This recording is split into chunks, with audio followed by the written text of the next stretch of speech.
Ayun mga kalingap, for today's topic, Kalingap Edu, anong ginawa mo? Kalingap Edu, tinatapatan si Kalingap Rab. Bago ang lahat, mega love shoutout sa ating mga listeners, viewers, and subscribers sa anumang sulok ng mundo. Kamusta po kayo mga kalingap? Kung bago ka pa lang sa aking munting channel, please subscribe, like, share, and comment. Huwag mo na rin kalimutang i-click ang notification bell nang sa ganon ay updated ka sa aking mga paparating na video.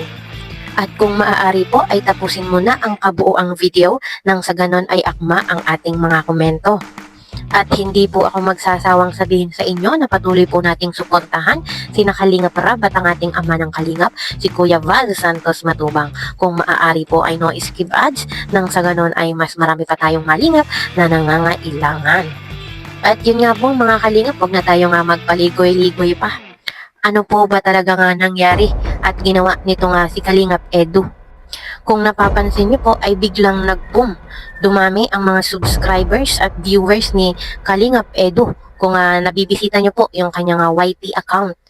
At hindi po natin maitatanggi na si Kalingap Edu ang nangunguna sa K-Boys. At nangunguna nga po diyan si Kalingap Rab at pinapangalawahan nitong si Kalingap Edu. At kung napapansin niyo po, nitong mga nakaraang buwan ay talagang tinatangkilik ang EDSI, maraming sumusuporta. At hindi lang po yun, dumadami ang kanilang mga sponsor. Hindi po talaga maawat at talagang isa po itong EDSI sa pinakamalakas na love team ni Kalingap Rab. At sa tingin ko po ay isang malaking factor si Fiancé dito kay Kalingap Edu. At simula nga po nung itambal sila ay talagang maraming gusto sumuporta sa kanilang dalawa. Lalo na nga po dito kay Fiancé sa kanyang pag-aaral. At sa likod naman po ng camera ay mahahalata mo na mabuting tao ito si Kalingap Edu. Kaya naman po nag-click ang kanilang love team. Bukod sa maganda po si Fiancé ay mabait naman si Kalingap Edu. Kaya bagay na bagay po silang dalawa. At yun na nga po at nag-announce din si Kalingap Rab kung sino ang magiging Scouter of the Year.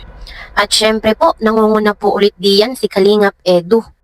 Kung may magtatanong po diyan kung deserve po niya yon ay deserve na deserve po yan ni Kalingap Edu. At yan po ay malaking tulong sa kanyang pagcha-charity. Kaya sana po mga kalingap ay hindi tayo magsawang suportahan ang ating mga charity vlogger na walang sawang tumutulong sa mas nangangailangan.